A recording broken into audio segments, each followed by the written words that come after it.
unboxing of my planner for 2017. This is my life planner. I used this Hobonichi Techo cousin last year for the very first time and I loved it. And I actually have found planner peace with it. I have gone through at least, I would say, 8 or 9 different annual planners trying to find planner peace, and this is it. This is the first time in all that time that I've bought the same planner 2 years in a row for my personal life. So just to start, this year the Hobonichi Techo came in this beautiful pink box. You have to order it from the Japanese website, which I will link down below, and it takes about 2 to 3 weeks to come. When you open it up, and this is the first time I'm opening up this year's, you have this adorable little gift that they send you. They sent a little gift last year too, which was a little bit different, but they send this Hobonichi Techo pen, and I'm not sure exactly what the little piece of toast is, but let me show you the pen first. So the pen has 3 colors, and it basically has a red, a black, and a blue, and these are actually really good. I have found that the best pens to work for the Hobonichi Techo are very fine point ballpoint pens.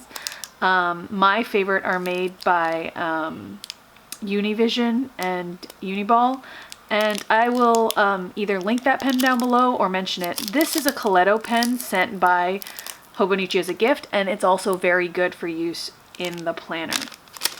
Let's check out this little piece of toast, and they also send you this little piece of paper. I generally will keep the cute little paper products and use them maybe as a backing for a pretty quote or something else later. This seems to be like a little plastic tray. I'm not sure what I'll use for it. I might actually just give it to the girls to use as pretend toast in their kitchens. So this is the life book, the Hobonichi Techo. Hobonichi sells a variety of planners, about 4 different sizes, I believe, an A6 and A5, which is the cousin, and a Weeks, which is longer than this, but thinner, and a really good everyday planner if you need one. This is the Hobonichi Techo. This is how it comes. It's flexible, if you can see, and I put mine into a binder. I will link that video above where I show you my Hobonichi Techo end cover from last year.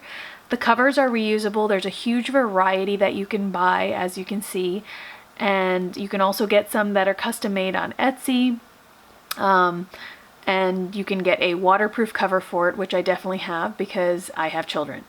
So once you put them in, and that's a one-time purchase unless you want to keep switching it up every year or more than once a year just for fun. When you open it up, it has a annual kind of page at a glance calendar for 2007, for 2006, and for 2018. I will alert you to the fact that these are in Japanese and they start with Monday and end with Sunday, which is something I did not notice for a little bit last year and then was very confused by. If you can see, the paper is almost like Bible paper. It is very, very thin. It's made out of a special kind of paper called River Tomo paper, which is excellent at taking even watercolor paints without bleeding through, in spite of its thin nature. It has a super smooth finish. I adore it for writing on. I apologize that the camera keeps going out of focus. So if you can see here, what we have is a yearly spread. The dates go down the page, the weekends are highlighted, and you have a little blank checklist here with 3 check boxes and a blank box here.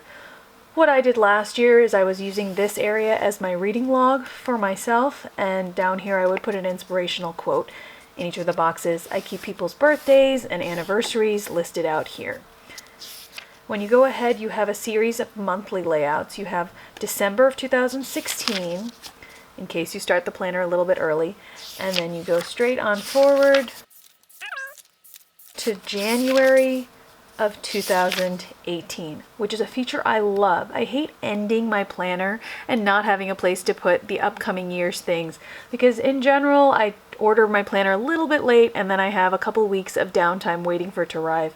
before January starts, so it's helpful to have at least a page. If you can see, the monthly pages are arranged with boxes and shaded out dates for the past month. Weekends, again, are highlighted. Saturdays in gray.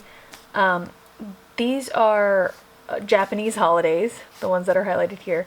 But here they have a nice grid pattern again and a huge column for notes. They have another empty space here. I appreciate the empty spaces so that I can put in to-do lists. My plan this year is to use the monthly layouts for my editorial calendar for my YouTube channel, because I hope to become much more intentional with how I make videos and how I post them. And as you go forward... So this is the Hobonichi Techo weekly page. This is my favorite part of the planner. I use the weekly pages for my everyday planning. The weekly pages go all the way to here. So it's about this much of the planner. It covers every week from December, the last week of December of the previous year, all the way to the last week of December of this year. I do wish that it included at least 1 week of January of the following year, but they don't do that yet. The way that the planner has it laid out, you have a little year-at-a-glance calendar here. I use the empty space at the side to organize out by area of my life. So I'll create a section for home and then have a couple check boxes, a section for work and have a couple check boxes, a section for my children and have check boxes. And then I usually include on this page up here in this broad empty space a checklist for daily tasks, as well as a checklist for who I'm calling this week and who I am writing to this week. They have the hourly times running down each day from 6 in the morning all the way to 12 midnight. Again, the hours are done in numerical order, so it goes from 6 to 12 and then 13 to 24. The days are numbered at the top and it runs from Monday to Sunday. At the top of each column, there are 3 checkboxes if you are a person who likes to do top 3. I do not like to do top 3 to-dos. Instead, I use this area to track hydration. I have a little hydration stamp and to track, meal planning, like morning, lunch, dinner. As you can see, there's so much space. It helps to have a micro fine point pen, as I mentioned, because the spaces are quite small. But luckily, the grids are non-differentiated. So if you are a large writer, simply write large. Use 2 lines for 1 line, or 3 or 4, however many you like. If you like stickers or anything like that, you can use them. Just keep in mind that these spaces are a little bit more than 1 inch wide, perhaps 1.5 inches. End of the weekly section, you have 2 blank grid pages, and then January starts. You have a note page here that's lined. This is new for this year. It used to be blank. And then you have these pages for the daily view. Okay, so this is the daily view. You have the date at the top again, and then you have a little timetable here if you like to put your timetable on each daily view as well.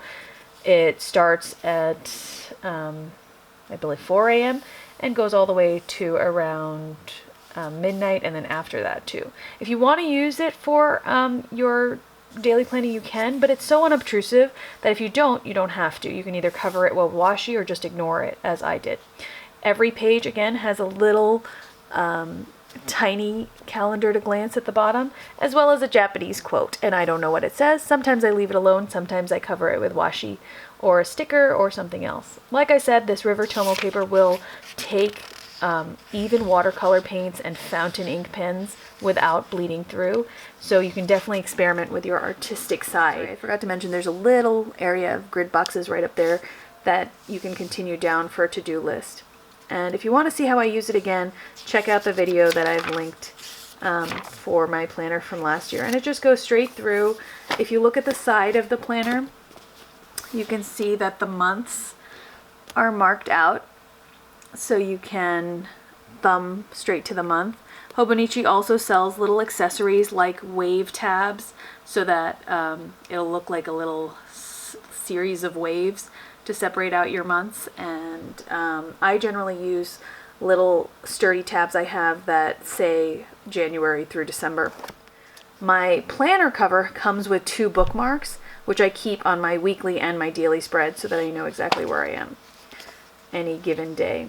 one cute feature is that if you'll notice, it has the little phase of the moon, and obviously that is in labeled in Japanese. So you get to the last day of December the 31st. The next page is a grid sheet. 1, 2, 3, 4, 5 sheets of grid paper. Six pieces of grid paper, and then you have a little timetable for the week if you wanted to just lay out what your weekly schedule generally looks like. It's split into 2 parts. You could perhaps do personal and children or something like that, or work and personal. There's a sheet of 2 graphs, and maybe you want to track weight loss or some other measurable goal like days of exercise, or YouTube views or something like that. You could track it on an actual grid page. There is a sheet for gifts to and from, and I believe you could use that section for the date, but again, I'm guessing. There's a list for favorites, and it looks like a contact page, so perhaps your favorite contacts or favorite places to go or something like that. I generally use this as a contact page for the people I write the most frequently, the people I call the most frequently, like businesses, so I don't have to continuously pick up my address book for it. And then my 100. This is new for this year, and I had not noticed it, but if you wanted to make a list, for example, a reading log, there's an empty spot for the title. You could do it for that. That's a fun page. I think I'm going to use it for a reading log because I would love to read 100 books this year. And there's a little map of Japan, and I believe this is information on their zip codes and area codes and things like that. But there's other pages in Japanese here, and I don't know what they're for. If you look it up online, you can find out exactly what they are saying. For example, I think this might be some sort of horoscope thing here, and I'm not sure what this is. What I do with these pages, just to not waste them, is this is where I put either giant sticky notes, or if I have like a class calendar for Taekwondo or something, I just tape it right in there. So it's always easy to access.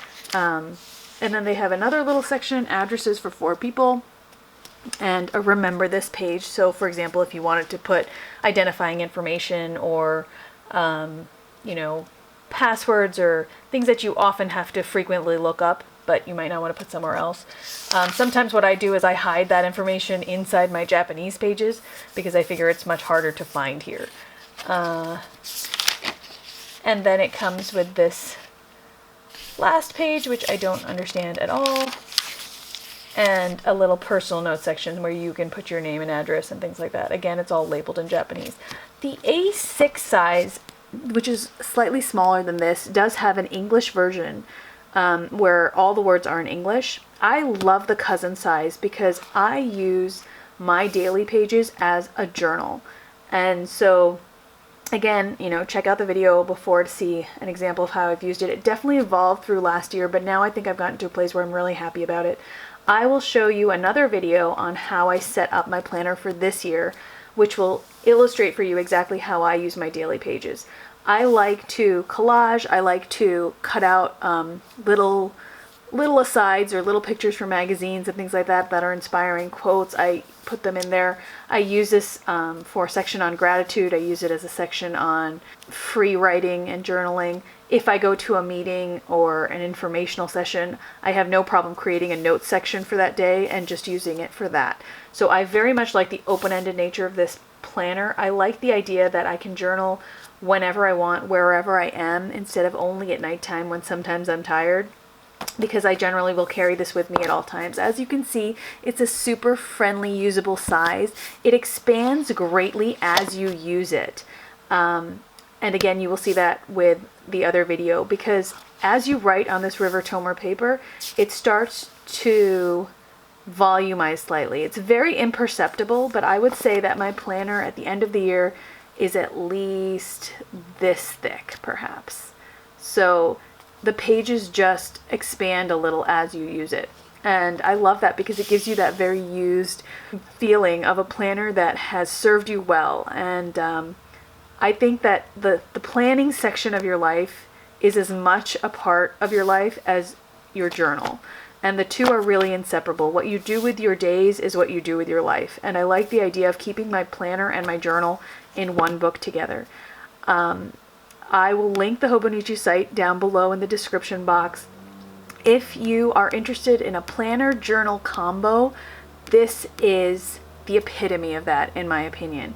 So I wish you all luck with your planner choices this year. I am super excited to use the Hobonichi Techo. I don't see myself changing for a very long time. It is so very customizable and user-friendly. You can highlight the pages, it doesn't bleed through, you can color code, and it's just lightweight and user-friendly. It fits into any purse. It is just a quality product in my opinion.